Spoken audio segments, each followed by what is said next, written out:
আচ্ছা কোনসে আল্লাহ বড় না মানুষ বড়? ধরো গাদা, তুই কার হাতে কার জোড়া দেশ? কোড়ায় আল্লাহ আর কোড়ায় মানুষ। যেটা কবার কইছে ওইটা কন। আল্লাহ বড় না মানুষ বড়? আল্লাহ তো বড়। আল্লাহ বড়, তাহলে আল্লাহর কথা না হইনা মানুষের কথা শুনেন কে? তুই কি কইতাছস? কি আর আল্লাহর কথা মানে না মানুষের কথা মানে? হ্যাঁ, কি আর মানুষের কথা শুনেন তাই না? আমনে যে ওই দিনকে ডায়াবেটিসের রোগ নিয়ে যে হাসপাতালে গেলেন, ডাক্তার আপনার কত কিছু খাবার না করলো, সব কিছু না খাই এখন চলতেছেন।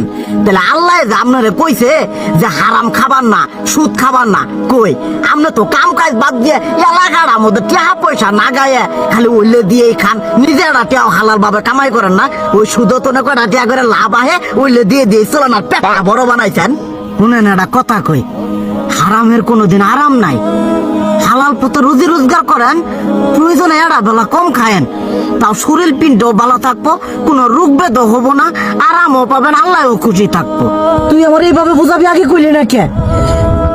আসলে এই বিষয়টা তো আমি কখনো মাথায় এইভাবে নিইনি যে আমাদের কখনো ডাক্তার নিষেধ করলে ঠিকই আমরা নিষেধ মানি, কিন্তু উপর আল্লাহ যে কত কিছু নিষেধ করে দিয়ে সেটা মানি না।